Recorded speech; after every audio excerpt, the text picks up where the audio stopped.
윤석열 검찰총장에 대한 정직 2개월 징계 효력을 유지할지 말지 결정하기 위한 신문이 조금 전 서울행정법원에서 시작됐습니다. 지난달 직무정지 때와 마찬가지로 윤 총장이 회복하기 어려운 손해를 입게 되는지가 쟁점이 될 전망입니다.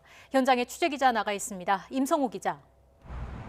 네, 서울행정법원입니다. 네, 윤 총장의 운명을 가를 법원 신문이 시작됐다고요.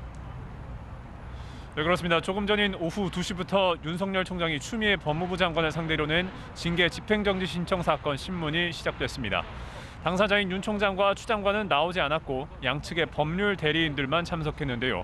이번 집행정지 신문에서는 윤 총장에게 내려진 2개월 정직 징계가 회복하기 어려운 손해여서 긴급히 중단할 필요가 있는지가 쟁점입니다. 신문에 앞서 윤 총장 측은 정직으로 직무 수행을 못하게 되면 검찰의 독립성과 중립성이 훼손되고 주요 수사에도 큰 차질이 빚어지게 된다는 점을 거듭 강조했습니다. 윤 총장 측의 말 직접 들어보겠습니다.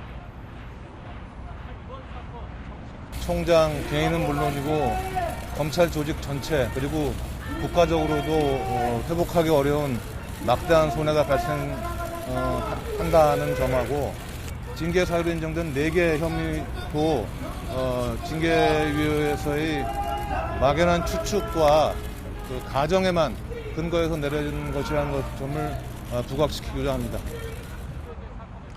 법무부는 임명권자인 대통령이 제가한 징계를 뒤집는 것은 행정부의 재량권을 흔들어서 공공복리에 위협이 되고 또 정직 2개월은 복귀 시점도 명확해서 윤 총장의 손해가 크지 않다고 맞서왔습니다. 다만 오늘 신문 시작 전에는 말을 아꼈는데요. 당시 상황 직접 보시겠습니다. 지난번과는 처벌의 성격이 다르기 때문에 내용은 좀 달라질 수밖에 없습니다. 어쨌든 끝나고 나서 간단하게 말씀드리겠습니다. 시간이 임박했습니다. 양측은 또 징계 절차가 위법했는지를 두고도 법정에서 공방을 벌일 것으로 보입니다. 윤 총장 측은 징계위원회 구성 등 의결 과정에서 절차적 하자가 있었고 징계위가 적용한 판사사철 문건 의혹 등 4가지 혐의도 실체가 없다는 입장입니다. 반면 법무부는 적법 조처에 따른 징계였고 2차례 심의기일과 증인 신문 등을 진행하면서 방어권을 충분히 보장했다고 맞서고 있습니다.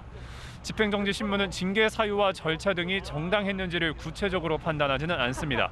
다만 윤 총장 등이 낸 징계 취소 소송 결과가 적어도 2달 안에는 나오기 힘들다는 상황이 이번 집행정지 사건에도 영향을 미칠 것으로 보입니다. 네, 임성호 기자, 재판부 결정은 언제쯤 나올까요? 이러면 오늘 나올 수 있긴 하지만 내일이나 모레가 될 가능성이 큽니다. 3주 전 직무정지 때도 법원은 신문 다음 날에 윤 총장의 직무 복귀를 결정했습니다. 이번에도 집행정지 신청이 받아들여지면 윤 총장은 곧장 업무에 복귀할 수 있습니다.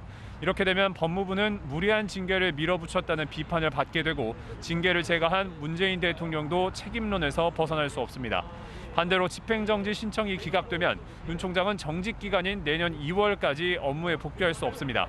자연스레 검찰은 지휘 공백 상태에 놓이고 공수처 출범과 수사권 조정 등 검찰을 둘러싼 변화에 대응하는 데 혼란을 겪을 수밖에 없습니다.